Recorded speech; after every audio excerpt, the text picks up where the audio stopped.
வணக்கம் நண்பர்களே, நீங்க கார் வாங்கலாம்னு இருக்கீங்களா? ஆனா ஒரு நல்ல கார் வாங்கணும் அப்படின்னா குறைஞ்சது 2 லட்சம் முன்பணமும் மாசம் மாசம் இஎம்ஐயும் கட்டணும்ல. வெறும் 499 ரூபாய்க்கு ஒரு கார் வாங்கலாம்னு சொன்னா நம்புவீங்களா? ஆமாங்க, நம்ம மதுரையில புதுசா ஸ்டார்ட் பண்ணிருக்க மதுரை கார் கன்சல்டன்சி கஸ்டமருக்காக ஒரு சூப்பர் ஸ்கீம் அனௌன்ஸ் பண்ணிருக்காங்க. 2019 model Toyota Yaris 1.5G type model, remote type, digital meter, petrol type, 17 kilometre mileage, அடிஷனலா சிஎன்ஜி செட்டிங் இருக்குங்க.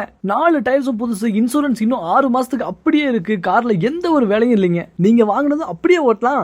அப்படிப்பட்ட இந்த கார் வெறும் 499 ரூபாய்க்கு மட்டுமே தாங்க. கார் உங்களுக்கு வேணுமா? அப்ப உடனே கீழே இருக்கிற ஜிபே நம்பருக்கு ஜிபே பண்ணிட்டு உங்க பெயர், உங்க ஊர் பெயர், உங்க மொபைல் நம்பர் எல்லாத்தையும் டைப் பண்ணி அனுப்புங்க. வரும் 19/11/2025 அன்று குலுக்கல் முறையில் தேர்ந்தெடுக்கப்பட்டு அந்த அதிர்ஷ்டசாலிக்கு இந்த காரை கொடுக்கறாங்க. நீங்களும் அந்த அதிர்ஷ்டசாலியா இருக்கலாங்க. So Madurai cars Instagram, Facebook, YouTube pages follow பண்ணுங்க. மேலும் விவரங்களுக்கு கான்டாக்ட் மதுரை கார் 7550083008 7200314545.